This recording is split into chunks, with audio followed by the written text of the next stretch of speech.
Al-tafsir bil-ma'thur. Pengertiannya, penafsiran ayat-ayat Al-Quran yang dibuat menggunakan penjelasan dari ayat-ayat Al-Quran, hadis-hadis Nabi SAW yang sahih, dengan riwayat para sahabat atau dengan sesuatu yang dikatakan oleh tabi'in besar, kerana mereka menerima perkara tersebut daripada sahabat.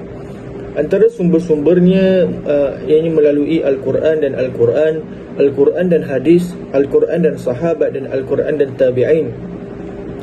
Melalui penafsiran pula ditafsirkan melalui tafsir Al-Quran dan Al-Quran, tafsir Al-Quran dan hadis, dan tafsir Al-Quran dan sahabat.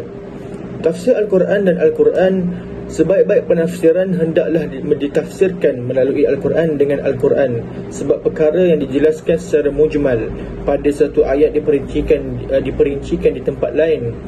Pentafsiran terhadap ayat-ayat yang ringkas, pentafsiran secara lebih jelas terhadap ayat yang berbentuk mujmal, pentafsiran dengan mengkhususkan ayat-ayat umum.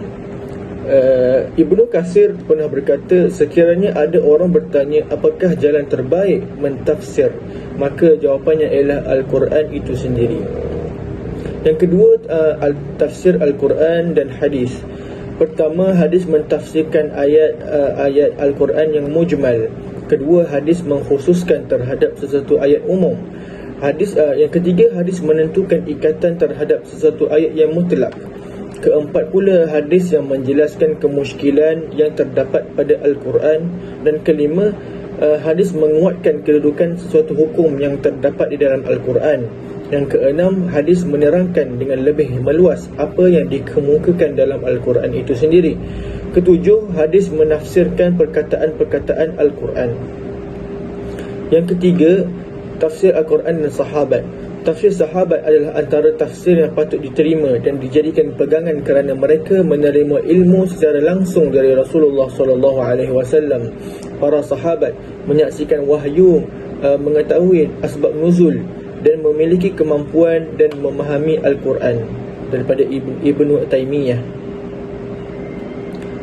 Antara perkembangan tafsir Abi Al-Ma'thur, perkembangannya secara lisan atau periwayatan. Penulisannya bersama dengan hadis, jalur sanad terasing dari hadis itu sendiri, dan terakhir adalah pengguguran sanad.